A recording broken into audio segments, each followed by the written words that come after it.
The history of Mitchell's Pass in Ceres. Its inaccessibility initially hampered the Bokkeveld's progress. The first farmers carried their necessities by pack animal through the kloof along the river. From the waterfall, it had to be carried over the mountain. Wagons later reached Ceres via a detour of some 150 kilometers over the Hoek River Pass. Bokkeveld farmers also wanted to benefit from the great upsurge in the Cape market in the 18th century, and in 1765 Jan Mostert of the Farmwolwe Kloof built the first pass to Ceres. This pass was called Mostert's Hoek Pass and was certainly not built for joyrides.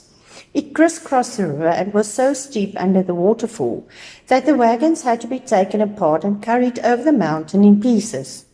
Mostert's Hoek Pass was used until 1848. From 1846 to 1848, Andrew Geddes built a new road, a masterpiece for those days at a cost of £21,000.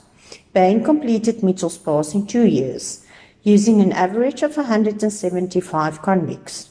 Small streams were forded with solid dry masonry, and living rock was hollowed out of the mountain slope. The pass was named after Colonel Charles Michell, Surveyor General of the colony for 20 years. This great event laid the foundation for agricultural development in the Bokkeveld, and with the discovery of gold and diamonds, the pass became an important route to the gold and diamond fields. The transport industry started to bloom in Ceres. Goods were brought from Ceres Station, now Wolseley, over the Mitchell's Pass, and a toll house was later built on the pass. Bain's Mitchell's Pass was used for nearly a century until a concrete road was completed on 31st March 1946. The Divisional Council of Ceres rebuilt Mitchell's Pass in the Second World War at a cost of now R100,000.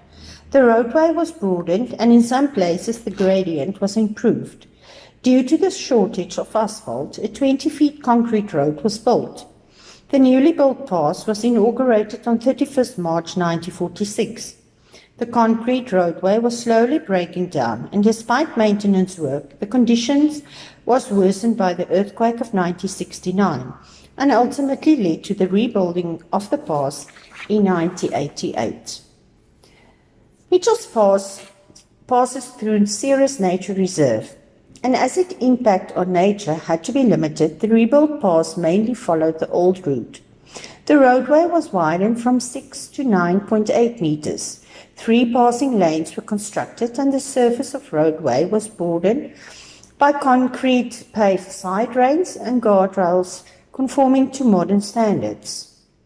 During construction, the pass was closed for traffic for 3 hours per working day to accommodate blasting, and all other construction work took place in full traffic with a minimum of workspace available. Some 400,000 cubic meters of material was excavated from road cuttings, 180,000 cubic meters of which was used for fills. The rest was crushed to be reused as gravel layers.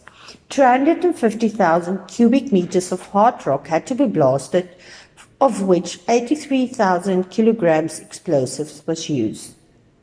The old tollhouse and parts of Bain's original stone retaining walls were preserved for posterity so that future generations can acknowledge Bain's engineering genius. They began to build the pass in August 1988 and completed it 4 years later at a cost of R42 million.